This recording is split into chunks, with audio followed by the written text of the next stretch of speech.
Bonjour et bienvenue dans cette vidéo 27 sur 30. Aujourd'hui, nous allons faire l'exploration du dataset du coronavirus. Vous avez été très nombreux à partager vos analyses et vos graphiques sur Discord, et franchement, je dois vous dire que j'ai vu des choses très intéressantes. Donc, bravo, bien joué.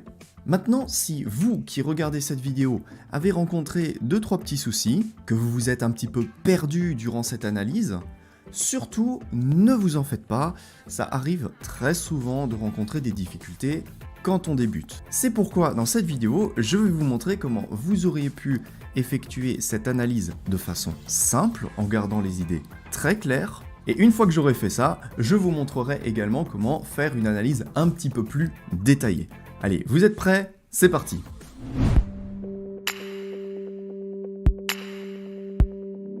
Alors, comme je vous l'avais dit dans la dernière vidéo, l'exploration de données est une étape qui peut sembler très simple en apparence, mais qui nous donne parfois du fil à retordre dans la vraie vie. Pourquoi? Parce qu'il est assez facile de se perdre dans tous les graphiques que l'on peut créer. C'est pourquoi, moi je dis toujours, il vaut mieux faire un petit pas en avant, en analysant juste 2-3 variables intéressantes, pas plus, plutôt que de faire un grand pas en arrière en créant des tonnes de graphiques et en se perdant complètement dans notre analyse. Rappelez-vous, notre objectif, c'est de comprendre nos données. Donc, il vaut mieux les comprendre un tout petit peu que de s'embrouiller complètement l'esprit. On est d'accord? Super! Pour ça, je vous avais conseillé de faire 2 choses. La première, c'était de prendre des notes. Chose très importante. Moi, en général, je prends des notes dans un fichier Word, mais on peut très bien faire ça dans Jupyter, et c'est ce qu'on va faire dans cette vidéo. Ensuite, la deuxième chose que je vous avais conseillé de faire, c'était de suivre cette checklist de base. Si on arrive à faire ça, honnêtement, c'est un bon début, croyez-moi. Donc c'est parti. On va prendre notre dataset, et on va commencer par faire l'analyse de forme. Mais avant toute chose, on va faire une copie de notre dataset. Donc c'est parti, on va créer un dataframe df, qui est égal à data.copy. Et maintenant, c'est parti. La première chose à faire, c'est identifier notre target variable. Bon, alors, c'est assez simple. Ici, c'est clairement la variable SARS-CoV-2 exam result. Donc, une fois qu'on l'a identifié, qu'est-ce qu'on fait? On prend des notes. Voilà, on dit que c'est ça, notre target variable. C'est très important de faire ça, croyez-moi. Deuxième chose à faire, identifier le nombre de lignes et le nombre de colonnes. Pour ça, c'est assez simple. On écrit df.shape. Et voilà, on connaît le nombre de lignes, on connaît le nombre de colonnes. Voilà, on progresse doucement mais sûrement. Next, on a les types de variables. Et ouais, parce que ça c'est super utile. Quand vous avez un grand dataset, vous avez envie de savoir où sont les variables qualitatives, où sont les variables quantitatives, et tout ce genre de choses. Donc, pour ça, on peut utiliser la fonction dtypes de Panda. Ça nous indique quel type de valeur on retrouve dans chaque variable de notre dataset. Et petite astuce de pro, si vous voulez afficher les résultats en entier, alors je vous conseille d'utiliser la fonction setOptions de Panda comme ceci. Et ce qui serait intéressant, ça serait de compter le nombre de types de variables qu'on a à chaque fois. Et pour ça, on avait vu dans la vidéo Panda qu'il faut utiliser valueCounts, fonction très importante. Donc c'est parti, on écrit .valueCounts, et voilà, on voit qu'on a 70 types float, 37 variables de type objet et 4 variables de type integer. Et puis, si on a vraiment envie, on peut transformer ça en graphique en utilisant .plot.py. Et voilà, ça nous donne un petit graphique sympa, mais bon, c'est pas utile. Franchement non. Donc, ensuite, sur notre checklist, il faut analyser les valeurs manquantes de notre dataset. C'est la dernière chose à faire pour l'analyse de forme. Donc, en effet, lorsqu'on analyse notre dataset, on voit qu'il manque quand même pas mal de valeurs, et ça peut être embêtant. D'ailleurs, pour y voir plus clair, on pourrait afficher toutes les colonnes de ce dataset, tout comme avant on avait pu afficher 111 lignes. Pour ça, on va copier-coller cette option, et au lieu de faire display max row, on va faire display max column, et on va laisser 111 puisqu'on a 111 colonnes ici. Donc si on exécute ça, bim, on a toutes nos colonnes qui sont affichées. Et ça, c'est très cool.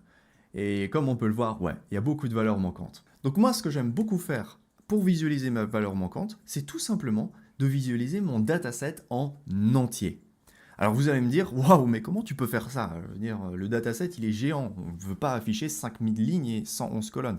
Et oui, en effet, on ne va pas faire ce genre de choses. À la place, on va afficher notre dataset dans une image avec soit la fonction imshow de matplotlib, soit la fonction heatmap de Seaborn. Pour ça, la première chose qu'on va faire, c'est de prendre notre dataset et d'utiliser la fonction isNA de Panda. Cette fonction, elle nous fait quoi? Elle vérifie si une valeur est NA, c'est-à-dire not a number. Si on exécute ça, qu'est-ce qu'on voit? On a un tableau booléen dans lequel on a des false, on a des true. Voilà. Donc, si on voulait afficher tout ça avec Seaborn, c'est très simple. On va écrire sns.heatmap de ceci. Et regardez ce qui se passe quand on exécute la cellule. Bim, on voit tout notre dataset avec toutes ces lignes et toutes ces colonnes. En blanc, on voit là où il y a des valeurs manquantes, et en noir, on voit les positions dans lesquelles on a tout simplement des valeurs. Alors bon, pour afficher cette figure un peu plus grand, on va créer une figure de dimension, disons, 20-10. Ensuite, dans heatmap, on va éliminer cette color bar en écrivant cbar égale false, puisqu'elle ne nous sert à rien. Ce qui nous donne donc le graphique suivant, qui est tout de suite beaucoup plus lisible. Donc, il est temps d'analyser ce graphique. Et tout de suite, on voit qu'on a beaucoup de blanc, c'est-à-dire beaucoup de valeurs manquantes. Toutes les colonnes qui sont sur la droite, donc toute cette zone-là, elle est vide, ultra vide. Donc c'est sûrement une zone qu'on va éliminer par la suite, lors du pre-processing. Ensuite, ce qu'on peut voir, c'est qu'on a là quelque chose de très intéressant, c'est qu'on peut voir des lignes. Et ça veut dire deux choses. La première, c'est que c'est une bonne nouvelle. Parce que ça veut dire qu'on va pouvoir faire un petit peu d'élimination des variables, des valeurs manquantes avec drop NA par la suite, potentiellement. Ça, c'est une première chose. Une deuxième chose que ça veut dire, c'est que ces variables qui forment une ligne ont sans doute un rapport les unes avec les autres. Quand vous voyez ça, ça sent le rapport, ça sent la relation. Donc il faut garder ça à l'esprit. Donc, à présent, si on veut mesurer le pourcentage de valeurs manquantes qui nous manquent dans nos différentes colonnes, que va-t-on faire? On va faire df.isNA. Ça nous donne le tableau qu'on avait tout à l'heure. Puis, on va faire la somme. Donc, on a ici la somme des valeurs manquantes qu'on retrouve dans toutes nos colonnes. Ok, ça va. Maintenant, qu'est-ce qu'on va faire? On va faire un pourcentage. Donc, ce qu'on va faire, c'est qu'on va diviser ça par le nombre de lignes de notre tableau, donc on fait df shape 0, donc là ça nous donne un pourcentage, ok, donc on voit en effet que par exemple 98% des valeurs de cette variable sont des valeurs manquantes, c'est quand même dingue, et pour finir, ce qu'on peut faire en général, c'est de trier tout ça dans l'ordre croissant ou l'ordre décroissant. Pour ça on utilise la fonction sortValue, ou values, j'ai un petit doute. Non, c'est values, oui. Et voilà, donc on peut écrire à l'intérieur si on veut avoir un ordre ascendant ou non. Donc on écrit ascending égale true ou false. On peut faire comme ça, ou bien false. Et donc, ce qu'on peut voir, c'est voilà, que patient ID, patient age quantile, etc. Tout ça, ce sont des variables dans lesquelles il n'y a aucune valeur manquante. Donc il s'agit de nos premières variables tout à gauche de notre dataset. Ensuite, on peut voir qu'on a un deuxième groupe de variables qui sont toutes à 76% de valeur manquante. Très intéressant. Donc ça correspond ici à une ligne qu'on avait pu identifier. Et c'est probablement cette ligne-là, parce qu'elle semble, ce groupe de lignes, on va dire, parce qu'elle semble assez chargée. Voilà, en haut, on a beaucoup de valeurs. Et ensuite, on voit qu'on a des variables qui sont à 89 jusqu'à 90. Là encore, il s'agit d'une ligne. C'est clair, toutes ces variables sont à 89. Donc, il s'agit peut-être de ce groupe de colonnes. Et ensuite, le reste de notre tableau, on dirait que voilà, c'est ça. Là, bon, ok, il y a 2-3 variables qui sont toutes à 97, 2-3 variables qui sont toutes à 98, mais vous savez quoi? Bien sûr, en théorie, il serait très intéressant d'analyser ces variables, mais qu'est-ce que vous voulez faire avec 98% de valeurs manquantes? Il n'y a rien à faire. Vraiment, il n'y a rien à faire. Donc, on ne va pas se compliquer la tâche. Ce qu'on va faire pour la suite de cette analyse, c'est tout simplement d'éliminer toutes ces variables. Peut-être même qu'on va éliminer en fait toutes les variables qui sont supérieures à 90% de valeurs manquantes. En plus, ça va nous permettre de nous focaliser sur ces deux groupes de données qu'on peut identifier, le groupe des variables à 89% et le groupe des variables à 76%. Parce que notre intuition nous dit qu'il y a quelque chose à regarder avec ces variables. Donc, conclusion sur cette analyse des valeurs manquantes.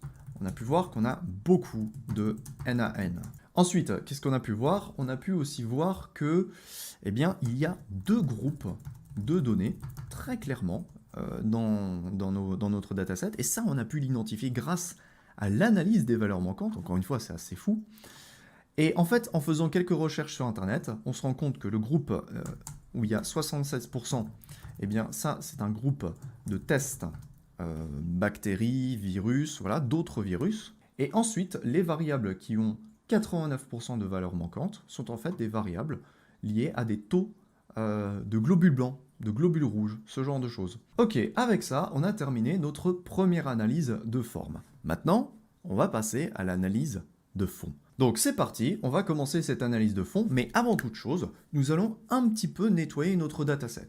On va commencer par éliminer les colonnes qui sont inutiles, les colonnes qui sont complètement remplies de vide, comme ces colonnes dans lesquelles il y a 100% de valeurs manquantes. Mais peut-être qu'on va aussi éliminer toutes les colonnes jusqu'à 90%. Voilà. Donc, comment faire pour éliminer avec une seule ligne de code toutes les données, toutes les variables dans lesquelles il y a plus de 90% de données manquantes? On va réécrire df.isNA.sum divisé par df.shape0, ce qui nous donne notre pourcentage comme on avait tout à l'heure. Puis, on va faire du Boolean indexing en sélectionnant toutes les valeurs qui sont inférieures à 0,9. Donc ça nous donne le tableau suivant. Et ce tableau booléen, on va le réinjecter dans notre data frame. Donc, pour ça, ce qu'on va faire, c'est qu'on va utiliser df.columns pour identifier toutes les colonnes dans lesquelles, en effet, on a moins de 90% de valeurs manquantes. Donc là, on a juste pris les true. Et maintenant qu'on a ces colonnes, on va tout simplement les faire passer dans notre nouveau data frame. Donc on va faire df de ça. Et voilà, ça nous donne le résultat suivant. Donc on est passé de 111 colonnes à 39 colonnes. Et bien sûr, il ne faut pas oublier d'enregistrer ça dans notre data frame. Donc on réécrit notre data frame en disant qu'il est égal à ce résultat. À présent, si on réaffiche ce tableau avec notre fonction heatmap de tout à l'heure, eh bien on obtient le tableau de valeurs manquantes suivant. On a bien éliminé les colonnes qu'on avait estimées inutiles. Donc là, on a quelque chose de bien propre sur lequel faire notre analyse de fond. Mais il y a peut-être encore une colonne qu'il faut éliminer, c'est Patient ID. Oui, parce qu'en effet, avoir ce numéro pour chaque patient, ça va nous servir à rien du tout. Donc, rappelez-vous, pour éliminer une colonne dans un tableau data frame, il suffit d'utiliser la fonction drop, Patient ID, et on précise bien sûr l'axe, axe 1, c'est-à-dire l'axe des colonnes. Voilà, il n'y a plus de Patient ID. Parfait. Ok, donc maintenant qu'on a nettoyé, préparé notre dataset, on va pouvoir commencer par la visualisation de target. Donc notre target, on l'avait identifié ici, c'est SARS-CoV-2 exam results. Vous voyez aussi l'intérêt de noter les choses, c'est qu'on peut faire des copier-coller, être plus rapide, être plus productif. Et qu'est-ce qu'on veut faire? Qu'est-ce qu'on veut faire avec ça? Eh bien, on veut commencer par compter le nombre de tests, le nombre de cas positifs et le nombre de cas négatifs. Donc encore une fois, on utilise value counts, fonction très utile de Panda. Qu'est-ce qu'on voit? On voit donc qu'on a 5000 cas négatifs et 500 cas positifs, à vue d'œil. Donc, on peut affirmer que nos classes ne sont pas équilibrées pour ce problème. Et que donc, il faudra sûrement utiliser une métrique comme le score F1, la sensibilité ou la précision, qu'on a vu dans la dernière vidéo. Donc, on va écrire ça dans notre rapport, comme quoi il y a 10% de cas positifs, et le reste, c'est simplement des cas négatifs. D'ailleurs, petite astuce, si vous voulez afficher tous ces résultats en pourcentage, écrivez normalize égale true à l'intérieur de value count. À présent, sur notre checklist, il faut comprendre la signification de nos variables, de nos différentes variables. Donc ça, c'est une autre chose très importante à faire lorsqu'on fait l'exploration de nos données, c'est de tracer les histogrammes de nos valeurs continues. Donc pour ça, petite astuce, on va créer une boucle for en sélectionnant toutes les colonnes qui sont des colonnes de type, par exemple, float dans notre dataset. Donc on va faire for call in df.select dtypes, super astuce de Panda, dans laquelle on va pouvoir choisir un type. Donc à quoi ça nous a servi au début de faire l'analyse de forme? Eh bien de pouvoir identifier les différents types que l'on a. Donc on a des float 64. Alors on peut tout simplement écrire float. Donc on va écrire float. Qu'est-ce qu'on fait avec ça? Déjà on va vérifier nos différentes colonnes. Donc on va imprimer ces colonnes. Oui, en effet. Tout s'est bien produit. Donc qu'est-ce qu'on va faire avec ça? On va créer des histogrammes. On va observer la répartition, la distribution des données pour chacune de ces colonnes. Pour ça, on peut utiliser matplotlib, mais on peut aussi utiliser Seaborn, que j'aime beaucoup. Donc, on va écrire sns.distplot. Pourquoi distplot? Pour distribution plot, voilà, une courbe de distribution. Et donc, à chaque fois, on va y faire passer la colonne de notre data frame. Et donc, on obtient la distribution de nos différentes variables. Déjà, première chose qu'on voit, c'est que toutes nos courbes sont centrées en 0. Et elles ont l'air d'avoir un écart type égal à 1. Ce qui nous laisse immédiatement comprendre que ces données ont été standardisées. Ça, c'est important à savoir. Maintenant, on peut aussi voir que pas mal de ces variables suivent une distribution normale, mais pas toutes. Là, on a des distributions asymétriques. Ça, c'est quelque chose d'intéressant. Donc, maintenant qu'on a un peu mieux compris le sens des variables de type float, on va travailler sur une autre variable qu'on n'a pas encore examinée jusqu'à présent, c'est l'âge, age quantile. Ça va être intéressant. Donc, comme tout à l'heure, on peut commencer tout simplement par faire un distplot de cette variable. Et là, on obtient quelque chose d'assez intéressant. Ok. Alors, ça peut sembler curieux au premier abord. Quelles sont ces valeurs? Pourquoi ça va de 0 jusqu'à 19/20? Pourquoi la répartition ressemble à ceci? Eh bien, malheureusement, la personne qui a posté ce dataset sur Kaggle n'a laissé aucune information au sujet de cette variable. Donc, tout ce qu'on peut faire, c'est émettre des hypothèses. Et on n'aura jamais la réponse absolue. Donc, on pourrait se dire, étant donné que l'âge d'un individu, ça va de 0 jusqu'à 100 ans en général, on pourrait a priori penser qu'il s'agit là de tranches d'âge. Donc 0, ça correspond aux personnes qui ont entre 0 et 5 ans. 1, ça correspond aux personnes qui ont entre 5 et 10 ans. 2, c'est 10-15 ans, etc., etc. Maintenant, ça n'est qu'une hypothèse. On ne peut pas exactement savoir si c'est ça, s'il s'agit bien des personnes qui ont entre 0 et 5 ans, entre 5 et 10, 10 et 15, etc.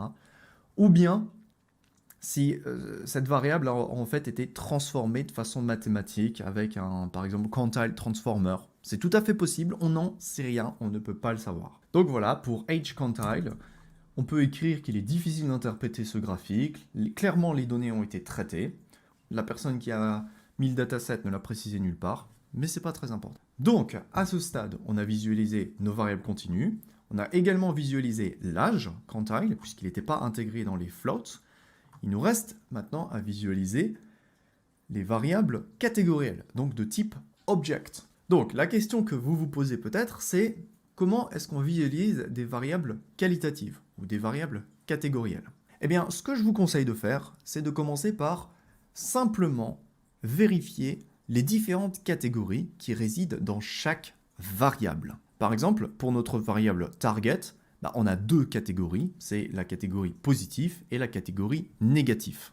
Alors, comment visualiser tout ça? Vous pourriez vous dire, ok, on va utiliser value counts. On peut utiliser value counts, mais moi je préfère utiliser une fonction qui nous vient de NumPy, qu'on avait vu dans la vidéo, je pense 12/30, c'est la fonction npUnique. Et cette fonction, elle est aussi disponible dans Panda. Donc, juste à titre d'exemple, si on utilise cette fonction sur notre target, qu'est-ce que ça nous retourne? Voilà. On a un tableau dans lequel on nous précise les deux catégories qui sont présentes dans cette variable. Donc, ce qu'on peut faire, c'est de copier-coller la boucle for qu'on avait tout à l'heure pour nos variables continues, et l'utiliser cette fois-ci non pas sur les variables de type float, mais sur les variables de type object. Et à l'intérieur, qu'est-ce qu'on va faire? Eh bien, on va imprimer le nom de la colonne, puis on va imprimer df.colonne.unique. Et ceci nous retourne le résultat suivant, qui est relativement illisible. Donc là, j'ai une petite astuce d'affichage à vous confier. Il suffit de créer des f-strings, dans lesquels on va donc mettre tout ça entre accolades. Et à l'intérieur de l'accolade qui est située tout à gauche, ce qu'on va faire, c'est qu'on va écrire double point, tiret, inférieur, il y a beaucoup de choses, puis un grand chiffre du type 50. Et qu'est-ce que ça nous donne? Le résultat suivant. Super cool. Alors, petite explication rapide, parce qu'on n'est pas là pour ça, mais là, qu'est-ce qu'on fait en fait? Ceci nous permet de créer un système de marge très rapide. Voilà. Si vous enlevez le tiret, bah voilà, il n'y a plus les tirets.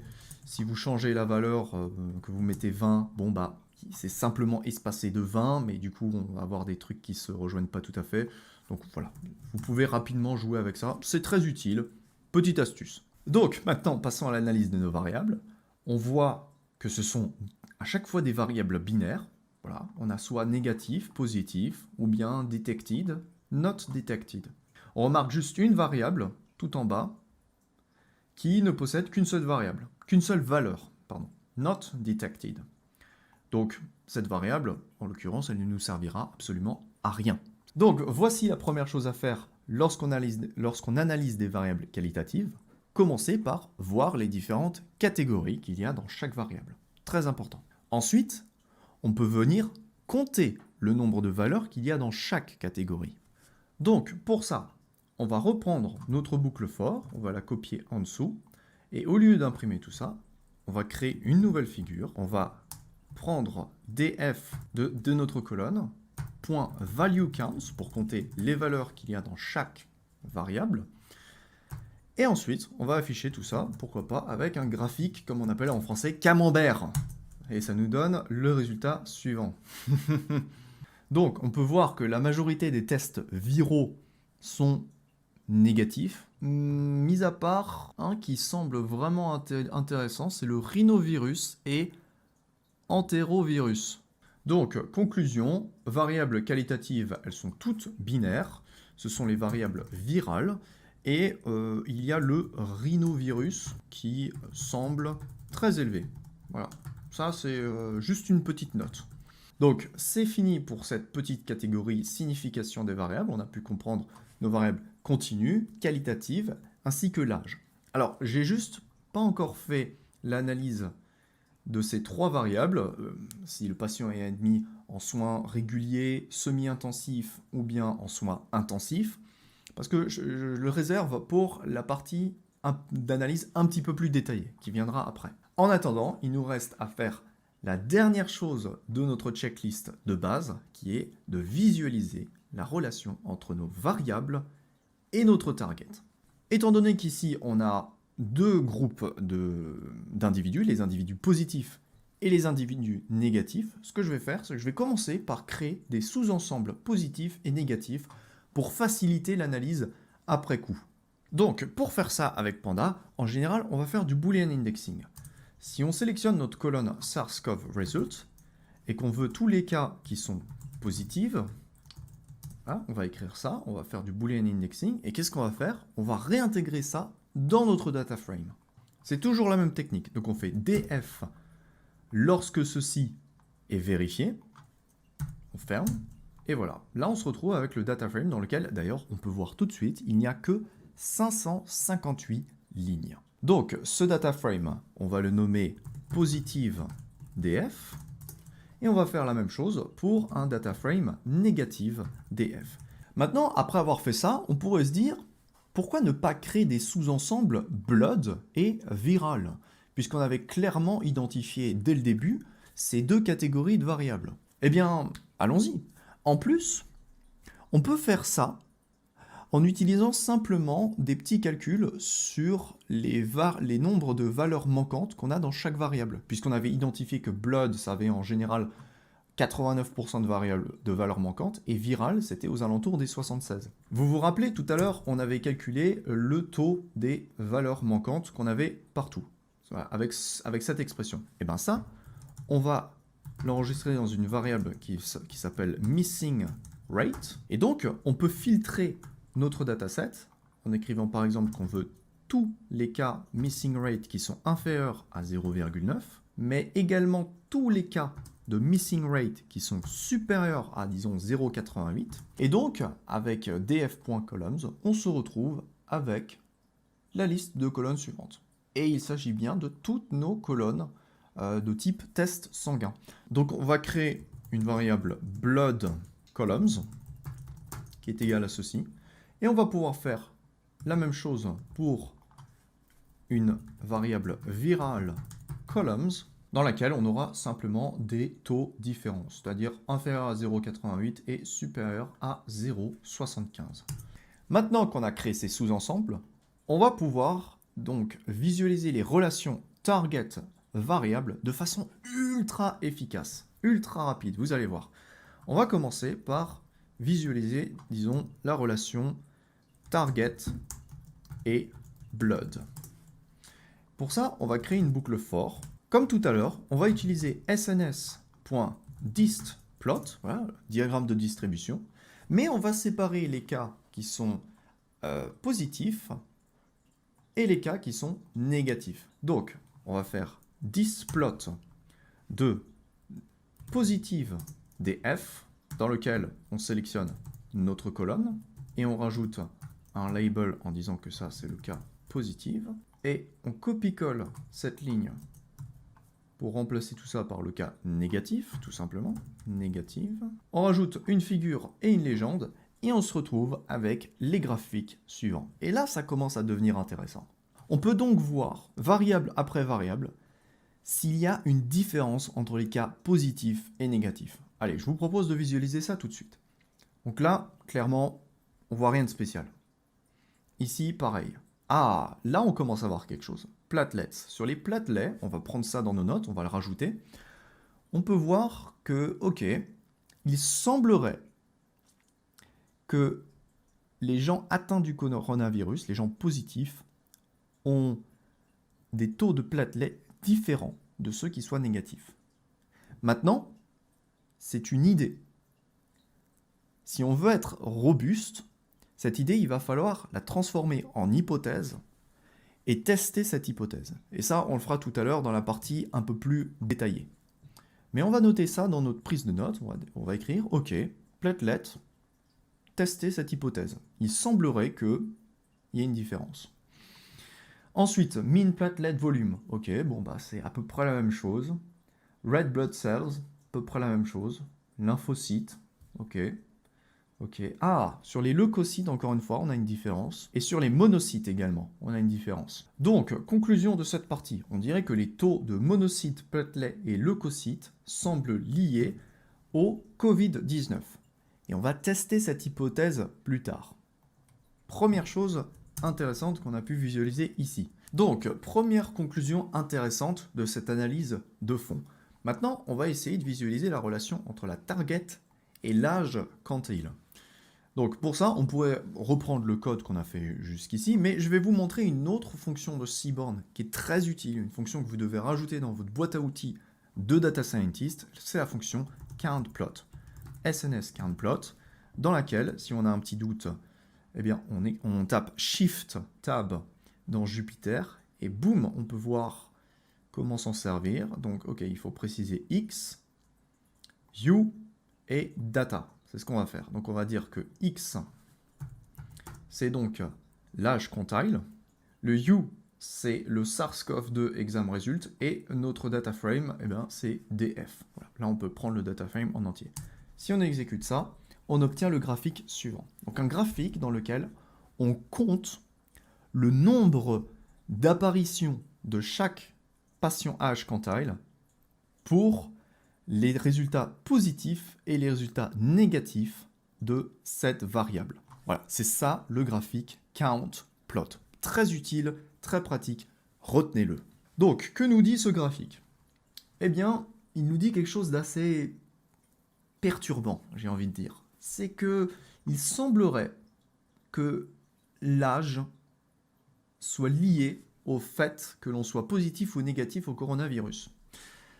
Malheureusement, premièrement, on ne connaît pas vraiment cette variable patient age quantile. Voilà, on ne sait pas trop ce que c'est. On a seulement émis des hypothèses, mais toute décision basée ou construite là-dessus sont des décisions à fort risque. On ne peut pas dire ah bah 0, 1, 2, 3, 4, ce sont les gens qui ont moins de 20 ans. Non, c'est super compliqué. En plus, ça serait vraiment une très mauvaise conclusion de dire que ah bah, il semblerait que les enfants ou les mineurs ne soient pas touchés par le coronavirus. Pourquoi? Parce qu'on sait depuis longtemps maintenant que oui, les mineurs sont également touchés par ce virus. Tout le monde est touché. L'âge n'a aucune importance. Donc on pourrait essayer de comprendre pourquoi est-ce que dans ce graphique, voilà, on a moins de patients qui sont dans l'âge quantile 0, 1, 2, 3 que les autres patients qui sont dans les quantiles supérieurs. On ne peut pas le savoir. La moindre idée qu'on pourrait avoir serait une idée très risquée. Cependant, ça ne veut pas dire que c'est une variable qu'on va jeter à la poubelle. Elle peut être utile, et on va le voir dans la partie de l'analyse un peu plus détaillée. Donc, encore une fois, on a complété nos notes avec ce qu'on vient de dire sur la relation target-âge, et maintenant, on va terminer cette analyse basique en examinant la relation qu'il y a entre notre target et les variables qualitatives. Donc, autrement dit, les variables qui sont les tests viraux. Voilà. Est-ce que tel individu a telle ou telle maladie? Alors pour ça, quand on veut comparer deux catégories ensemble, puisque notre target est une catégorie et nos tests viraux sont également des catégories, on utilise en statistique ce qu'on appelle une cross-tab. En tout cas, c'est comme ça que ça s'appelle dans Panda. Et ça aussi, c'est un outil très important à rajouter dans votre boîte à outils de data scientist. Vous écrivez pd.crosstab et à l'intérieur, vous définissez les deux variables qualitatives que vous voulez comparer. Donc, par exemple, on peut vouloir comparer notre target avec le virus influenza A et ça nous donne la table suivante. Donc, on peut voir ici les croisements pour les cas positifs et négatifs de nos deux virus. En l'occurrence, on voit que 18 personnes qui sont contaminées par le influenza A sont en fait négatifs au coronavirus. Personne n'a à la fois le coronavirus et le influenza A, en tout cas dans cet hôpital dont on fait l'étude. Et voilà, des gens qui ont le coronavirus mais qui ne sont pas détectés au influenza A, il y en a 112, etc., etc. Donc, pour automatiser tout ça, on va faire comme tout à l'heure, une boucle for dans laquelle on vient piocher une après l'autre les différentes variables que l'on a dans Viral Columns. On va créer une cross-tab dans laquelle on veut comparer exactement ce qu'on a fait tout à l'heure, mais pour la colonne en question. On met tout ça dans une heatmap de Seaborn, le même outil qu'on a utilisé au tout début de la vidéo. Et moi, j'ai rajouté 2-3 petits gadgets. Je veux mettre les annotations dans ma heatmap, c'est-à-dire qu'on va avoir ces nombres-là qui vont apparaître dans la heatmap. Et j'ai aussi voulu afficher les nombres en entier. Voilà, avec cette petite commande. Vous n'avez pas besoin de retenir ça. Donc si on exécute tout ça, il n'y a pas de bug, c'est super cool. Et là, on va pouvoir faire l'analyse de toutes nos cross-tabs sur tous nos virus. Donc, ce qu'on peut observer, sans grande surprise, c'est qu'en général, cette case en bas à gauche va être 0. Voilà, il y a très peu de personnes qui vont avoir deux virus en même temps, c'est quand même assez rare, mais c'est pas impossible biologiquement. Ensuite, des gens qui sont détectés dans l'un ou deux, voilà, bon, il y en a quelques-uns. Et les gens qui sont négatifs sont assez nombreux, bien évidemment. Donc voilà, ça c'est très intéressant. Il y a juste quelque chose de très curieux, ça concerne encore ce rhinovirus. Voilà, on peut observer qu'il y a beaucoup de gens qui sont venus à l'hôpital, qui avaient le rhinovirus, mais qui n'ont pas le coronavirus. Alors, quand on voit ça, on peut commencer à avoir plein d'idées, genre, oh mon Dieu, quand on a le rhinovirus, on n'a pas le coronavirus, et se lancer dans des tests de Ki2 pour essayer de valider ces hypothèses, mais non, il ne faut surtout pas faire ça. Parce que il s'agit simplement d'un hôpital. Si ça se trouve, si on fait 2-3 recherches sur Internet, on va se rendre compte que ce virus, il est hyper courant dans la région concernée. Non, on peut pas faire ça. C'est pas parce que tout d'un coup, il y a plein de gens à l'hôpital qui ont une maladie A et aussi une maladie B que les deux sont liés. Pas du tout.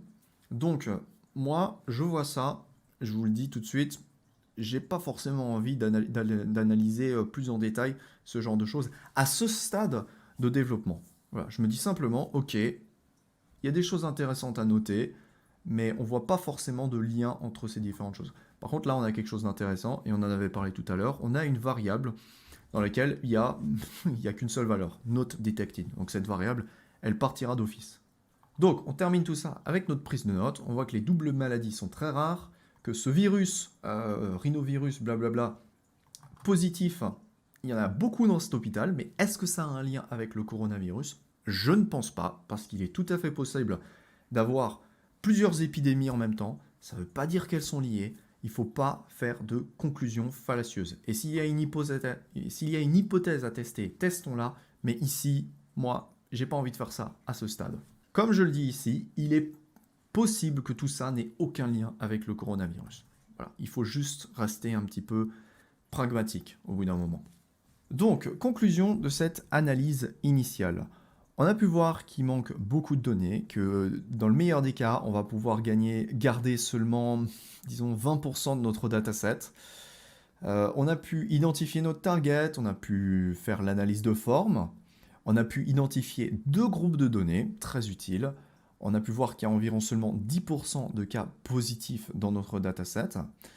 Et on a fait une série d'analyses très intéressantes sur nos différentes variables. Cette analyse nous a permis de montrer qu'il y a peu de variables qui nous permettront de réellement faire une différence entre les gens qui ont le Covid-19 et les gens qui ne l'ont pas. Cependant, ce n'est pas une raison pour abandonner le projet. On a un objectif et on va aller jusqu'au bout.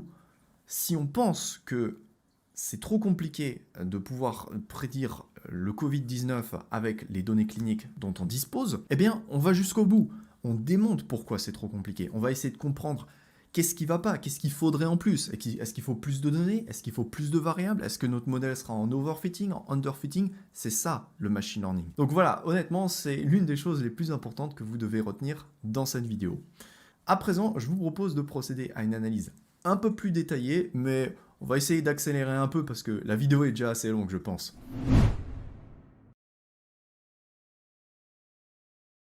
Ok, dans cette analyse un peu plus détaillée, on va s'intéresser à la relation variable-variable. Donc ce qu'on avait fait jusqu'à présent, c'était d'analyser les variables elles-mêmes, voir leur distribution, ce genre de choses. Ensuite, l'étape suivante, c'était d'analyser les relations target-variable. Et ensuite, ce qu'on fait en général, l'étape supérieure, c'est d'analyser les relations entre nos différentes variables. Mais on ne fait pas ça n'importe comment, on va faire ça en catégorie. Donc on va commencer par visualiser les relations qu'il y a entre nos différentes variables de taux sanguin. Ensuite, on visualisera les relations entre ces variables et l'âge des individus. On essaiera par exemple de voir si, au fur et à mesure qu'un individu vieillit, eh bien, certains taux, par exemple de globules blancs, ou j'en sais rien, diminuent ou augmentent, ça pourrait être intéressant. On essaiera de voir s'il y a des choses intéressantes au sein des variables virales. Et ainsi de suite, on testera 2-3 idées, on va essayer justement d'explorer notre dataset, trouver des idées, visualiser certaines choses. Ensuite, on fera une analyse un petit peu plus approfondie des valeurs manquantes de notre dataset. Et pour finir, on testera quelques hypothèses. C'est des hypothèses comme quoi, par exemple, les individus atteints du Covid ont des taux de leucocytes, monocytes et platelets significativement différents de ceux qui n'ont pas le Covid-19. Donc ça, c'est quelque chose qu'on avait pu observer tout à l'heure sur ces graphiques-là. Voilà, on se disait, waouh, c'est fou, les leucocytes sont très différents, mais est-ce qu'ils le sont significativement? Eh bien ça, on va le tester avec un test de Student. Donc c'est parti, je vous propose de commencer par les relations blood data. Donc, est-ce que vous vous rappelez de la fonction magique de Seaborn pair plot, hein? Celle-là, on s'en souvient, hein. Cette fonction est super magnifique. Le problème, c'est que beaucoup trop de gens essayent de l'utiliser dès le début d'un projet de data science. Voilà, ils sont là, ok, j'ai mon dataset, pair plot direct. Mais non, ça peut pas marcher comme ça. Si vous voulez utiliser pair plot, il faut un petit peu filtrer votre dataset, exactement comme ce qu'on a fait ici. Là, on a vraiment des données tests de taux sanguin, Et ça va être génial avec pairplot justement. Donc si on fait sns.pairplot, dans lequel on va faire df de blood columns, bim, on se retrouve avec le graphique suivant. Et il est très intéressant ce graphique. On pourrait l'analyser pendant des heures, mais je vous rassure, on va pas le faire. Ce qu'on peut voir, c'est toutes les relations assez linéaires qu'on va trouver entre certaines variables, comme par exemple les variables d'hémoglobine qui sont tout en haut. Mais je vais vous montrer une façon beaucoup plus rapide de voir ce graphique. Et donc cette façon encore plus rapide, c'est d'utiliser une heatmap dans laquelle on va prendre la corrélation, la matrice de corrélation de tout ça. Donc on fait df.bloodcolumns, enfin df de bloodcolumns.core. C'est la fonction core de Panda qui est extrêmement utile. Retenez-la, vraiment, celle-là, très importante. Et ça nous montre quoi? Ça nous montre exactement le tableau qu'on avait ici, mais avec les corrélations. Donc plus une corrélation est proche de 1, plus les deux variables évoluent positivement les unes avec les autres. Quand l'une augmente, l'autre augmente aussi. On peut voir par exemple donc que l'hémoglobine et l'hématocrite, je ne sais pas ce que c'est, sont fortement corrélés. Tout comme on pouvait le voir ici. Voilà, quand l'une évolue, l'autre évolue avec. Elle monte en même temps. Donc à ce stade, on n'est pas en train de prendre des décisions, on est simplement en train de collecter des informations pour prendre des décisions par la suite. Donc heatmap peut être sympa. Il y en a une autre fonction de Seaborn très super, c'est clustermap. Celle-ci, elle vous rassemble directement vos variables, elle les organise de manière à créer des clusters, comme ceci. Donc voilà, on peut voir que ces trois variables sont très corrélées. Là aussi, on a des variables qui sont très corrélées. Et voilà, à ce stade, on ne peut pas dire exactement à quoi ça va nous servir, mais c'est une information très utile pour prendre des décisions par la suite, notamment lorsqu'on va faire de la modélisation. Très important d'avoir ce graphique. Donc, dans notre prise de notes, on peut écrire que certaines variables sont très corrélées. On a plus de 0,9 de coefficient de corrélation. Donc, à surveiller pour plus tard. Information très utile. À présent, on va visualiser les relations qu'il y a entre le sang et l'âge de l'individu. Donc pour ça, on va, comme tout à l'heure, créer une boucle for, columns in blood columns. Et qu'est-ce qu'on va faire? On va utiliser une nouvelle fonction de Seaborn qu'on n'a pas encore vue dans cette formation, mais c'est le moment de la découvrir. C'est la fonction lmplot qui nous permet de visualiser des courbes de régression dans nos nuages de points. Donc cette fonction, on va s'en servir pour afficher en abscisse l'âge d'un patient, en ordonnée la variable de sang qui est concernée. En discrimination, on va utiliser les cas positifs et les cas négatifs au coronavirus. Et bien sûr, tout ça sur notre dataset. Ce qui nous donne donc, si on exécute tout ce code, les graphiques suivants. Donc, première chose qu'on constate, c'est que nos deux droites de régression ne sont pas superposées les unes aux autres. C'est une première bonne chose. On remarque quelques outliers au passage, qu'on ne va pas éliminer dans cette vidéo, parce que la vidéo est déjà très longue. Et ce qui nous intéressait de voir, c'était s'il y avait une sorte de relation linéaire entre l'âge et certaines valeurs, certains taux sanguins. Eh bien, je pense que la réponse est non. À travers nos différents graphiques, on dirait qu'il y a des tendances linéaires, par exemple entre la MCV, je ne sais toujours pas ce que c'est, le mean corps plus le volume, et l'âge du patient, voilà, on dirait qu'il y a une relation linéaire, mais elle semble très faible. Et la façon de vérifier tout ça, c'est encore une fois de tracer une matrice de covariance. Mais on ne va pas s'embêter avec une matrice entière, on va simplement tracer la covariance, la corrélation. La covariance pourrait aussi aller, mais la corrélation entre l'âge et les différentes blood variables. Donc pour ça, on prend notre dataset df, on utilise la fonction correlation, donc là ça nous donne toute notre matrice de corrélation pour toutes les variables quantitatives, mais on va filtrer ça en ne sélectionnant que la variable de l'âge du patient. Et si on utilise la même technique qu'au début de cette vidéo, à savoir sort values, alors on peut voir les coefficients de corrélation qui sont les plus proches de 1 et de moins 1. On voit que voilà, les coefficients de corrélation les plus élevés atteignent à peine 0,28. C'est vraiment très faible comme corrélation. Donc, il n'est même pas utile de générer une hypothèse en se disant « Ok, il semblerait que l'âge ait une influence sur le taux de globules blancs ou ce genre de choses. » Non, ça sert à rien. On a tout de suite la réponse. On voit que la corrélation est ultra faible. Néanmoins, ces variables seront quand même utiles dans notre modélisation. Mais encore une fois, là, notre but, c'est de collecter des informations pour comprendre les relations, les forces entre les différentes variables. Donc, il est temps de prendre des notes. On observe une très faible corrélation entre âge et taux sanguin. Ce sont deux variables qui auraient très bien pu travailler main dans la main dans une étape de modélisation. Malheureusement, c'est pas aussi fort que ce qu'on espérait. Donc à présent, on va s'intéresser à la relation qu'il y a entre les variables virales. Donc là, cette fois-ci, tout à l'heure, on avait une crosstab. Cette fois-ci, on pourrait utiliser ce qui s'appelle un graphique mosaïque. On en trouve dans le package StatModels. Mais on ne va pas s'embêter à aller aussi loin. Ce qu'on va tout simplement faire, c'est s'intéresser à cette variable rapid test pour influenza A et B, qui est un petit peu étrange. Pourquoi est-ce qu'on aurait un rapid test en plus d'avoir un influenza A et une influenza B? C'est un petit peu ça qu'on va essayer de visualiser maintenant dans cette analyse. Donc pour ça, très simple, on va simplement effectuer une crosstab pour influenza A et les rapid tests ainsi que pour B.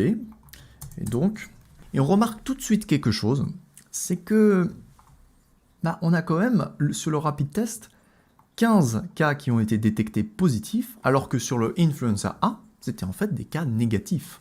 Et ça, c'est intéressant.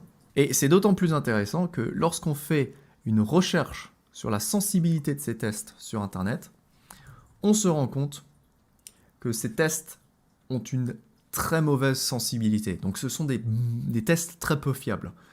Donc voilà, c'est une nouvelle chose à écrire dans notre prise de notes, c'est une nouvelle information, une nouvelle pièce de notre puzzle. Pour l'instant, on ne prend pas de décision, mais on pourra se référer à ce document plus tard lorsqu'on fera du pre-processing et de la modélisation en se disant, tiens, le rapid test, il nous donne pas des bons résultats et il est même reconnu comme étant peu fiable, donc bon, on va peut-être pas s'en servir. À présent, on pourrait s'intéresser entre la relation être malade de n'importe quelle maladie, influenza, rhinovirus, ce genre de choses, et les taux de globules blancs, rouges, etc. que l'on a dans le sang. Donc pour ça, on va commencer par créer une nouvelle variable est malade, qui va donc nous indiquer si un patient a n'importe laquelle des maladies qui sont listées, à l'exception du Covid. Donc pour ça, on prend notre dataset, viral columns, on élimine les deux dernières colonnes qui sont les colonnes rapid test A et B, et on écrit égal detected. Donc ça nous donne voilà, un tableau de booléens. Ensuite, ce qu'on fait, c'est qu'on va faire la somme de ce tableau. Donc on prend la somme NumPy et disons qu'on va la faire sur l'axe 1, ce qui nous donne le résultat suivant, 5643 lignes qui vont à chaque fois nous indiquer si une personne a un ou plusieurs maladies. Voilà, c'est possible d'avoir plusieurs maladies. D'ailleurs, ça serait intéressant, on pourrait faire plot. Et voilà, on voit que oui, il y a des gens qui ont été détectés jusqu'à 3 tests à la fois. Donc ça ne veut pas forcément dire qu'ils ont 3 maladies, mais ils ont été testés positifs à 3 maladies. Intéressant. Donc ce qu'on va faire, nous, c'est nous intéresser simplement au cas où c'est supérieur ou égal à 1, ce qui nous indique que oui, la personne est testée positive. Et donc on se retrouve avec un tableau comme ça. Et ce tableau, on va simplement l'insérer dans une nouvelle variable, donc est malade. Et donc notre dataset se retrouve avec une colonne est variable qui contient le fait que le patient soit atteint d'une maladie ou non. Ou en tout cas testé positif. C'est plutôt ça qu'il faut dire. Maintenant, pour visualiser la relation entre la variable est malade ainsi que les différents tests sanguins, on va faire la même chose que tout à l'heure, à savoir créer des sous-ensembles positifs et négatifs pour nos différentes valeurs de est malade, et visualiser tout ça avec le même code que tout à l'heure. Donc voilà, on crée un dataset malade df dans lequel est malade est égal à true, un dataset non malade dans lequel c'est égal à false. On reprend la même boucle for que tout à l'heure en changeant simplement malade df et non malade df. Voilà. On exécute ça. Ça nous donne le même graphique que tout à l'heure, mais pas pour le coronavirus, mais pour d'autres maladies respiratoires. Et maintenant, on va essayer de voir si, contrairement au coronavirus dans lequel on avait les monocytes, les leucocytes qui étaient très différents, est-ce que là, on a les mêmes différences ou est-ce qu'on aura d'autres différences? Et ça pourrait être intéressant. Donc, analysons ces graphiques. Ça, c'est à peu près la même chose. Ah, hémoglobine, légère différence, mais honnêtement, sur un t-test, ça va rien donner. Platelets, ah, ça c'est intéressant. Parce que sur les platelets, vous vous souvenez, on avait un super beau décalage entre nos deux courbes. Et bien là, rien du tout. Les deux courbes sont parfaitement bien alignées. Un test de student nous dirait forcément, oui, c'est la même chose, c'est la même moyenne, il n'y a rien à dire. Maintenant, les mean platelet volume, ok. Les lymphocytes. Les lymphocytes sont différents. Ça, c'est intéressant. Ça, c'est intéressant parce qu'on ne l'avait pas. On n'avait pas une différence sur les lymphocytes par rapport au Covid, si on se rappelle bien. On avait simplement monocytes, leucocytes et platelets. Donc, on n'oublie pas de prendre nos notes. On peut observer que les taux sanguins entre malades et Covid-19 sont différents. Mais ça n'est qu'une idée. Il faudrait tester cette idée avec une hypothèse. Et c'est ce qu'on va faire tout à l'heure avec les tests de student. Tout ça, c'est OK. Maintenant, on va essayer de visualiser la dernière chose intéressante, c'est la relation entre hospitalisation et les tests sanguins, ou bien le fait qu'une personne soit malade ou non. Donc, comme vous le savez, dans notre dataset, on a 3 variables. Patient admis au service de surveillance, soins semi-intensifs et soins intensifs.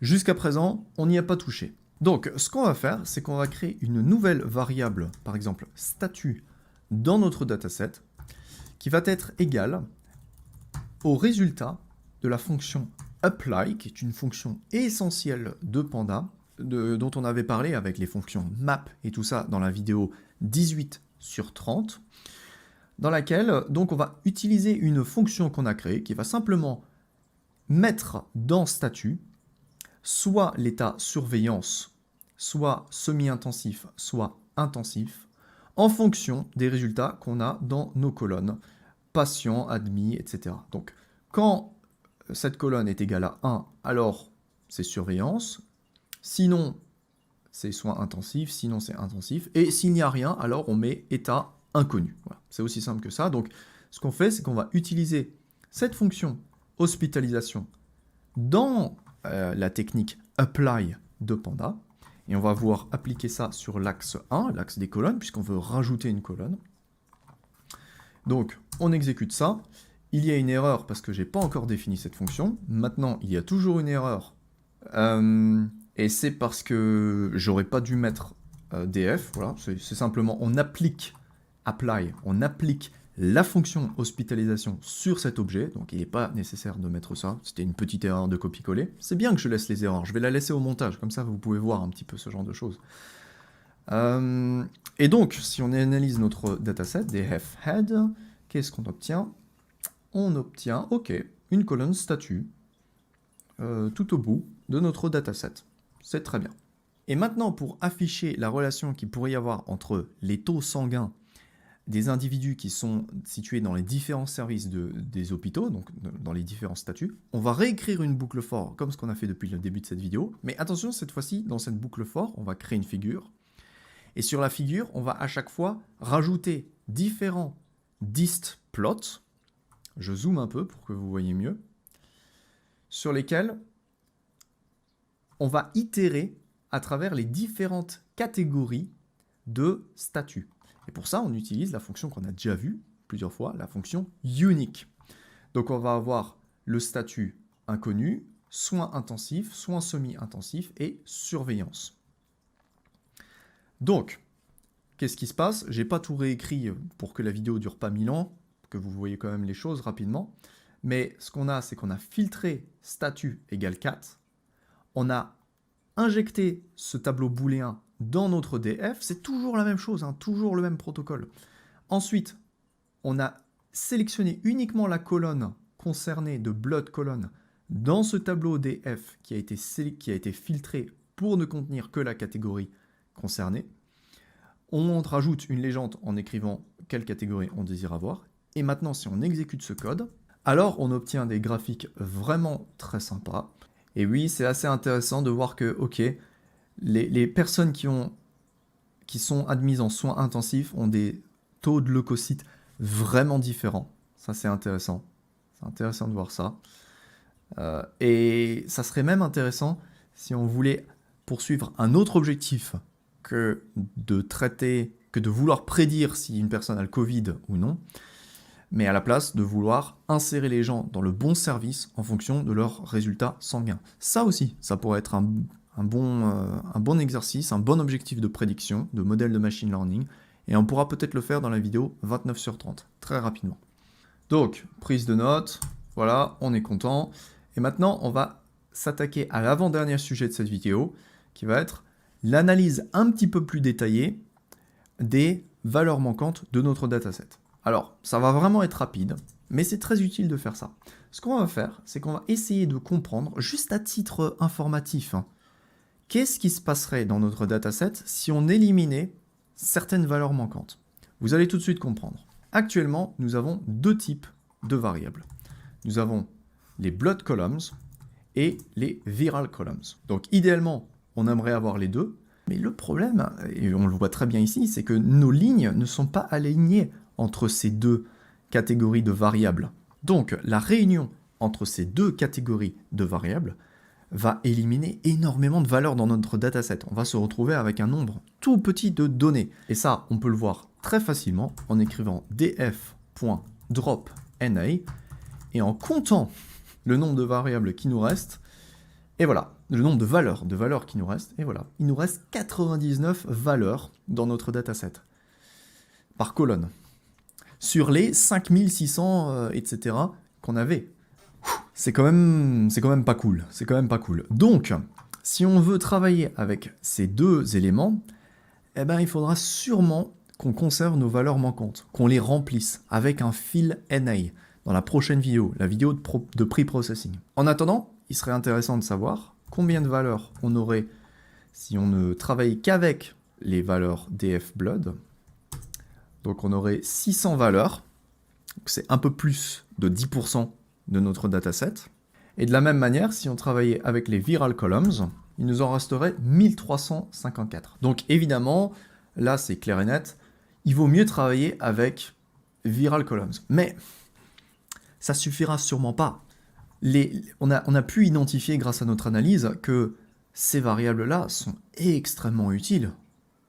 Pour finir cette analyse des valeurs manquantes, il faut bien sûr essayer de comprendre quel est l'état de notre target si on élimine toutes les valeurs manquantes de certains groupes.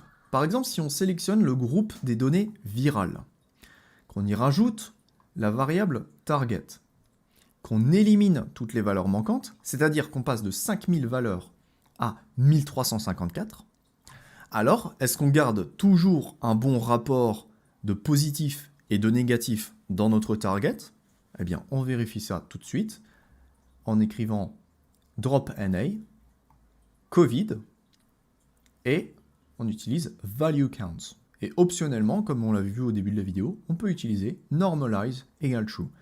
Et là, on voit qu'il nous reste à peu près les mêmes proportions. Et pour compléter notre analyse, il faut faire la même chose pour les variables de type 100. Et là, on voit qu'on a des meilleures proportions, nos classes sont plus balancées. On retrouve 86% et 14%, grosso modo.